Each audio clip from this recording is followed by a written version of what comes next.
probably 10 or 15 years ago, one of my colleagues started a track in our university in integral ecology.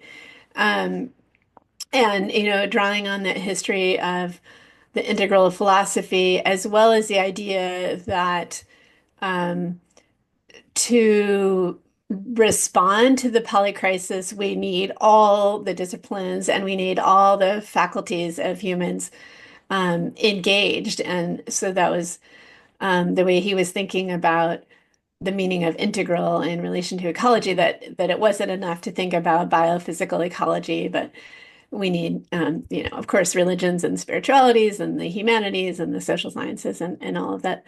Um, and I think we also took a lot of inspiration from Thomas Berry, who, of course, has been a major inspiration in the field of religion and ecology. And he talked about the integral ecologist in an essay of his. And I always share this with my students, so it kind of comes to the top of my mind. But he said that the spiritual mission of the present is to renew all the traditional religious spiritual traditions in the context of the integral functioning of the biosystems of the planet. And what is needed to do that is an ecological spirituality with an integral ecologist as the spiritual guide. And so I Mm. often tell my students, like, okay, so he called you forth, to be this spiritual guide for Wow. an ecological spirituality.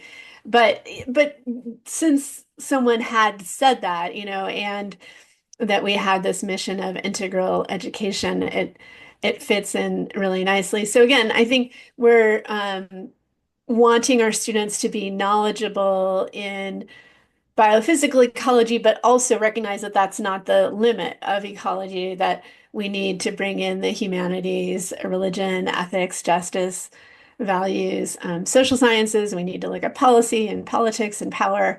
And all of that is required to address the poly crisis, which of Yeah. course we're not the only ones saying that. Lots of people are saying that, but just adamant about that, that Yeah. we need all these aspects of thinking, feeling, and willing to Yeah.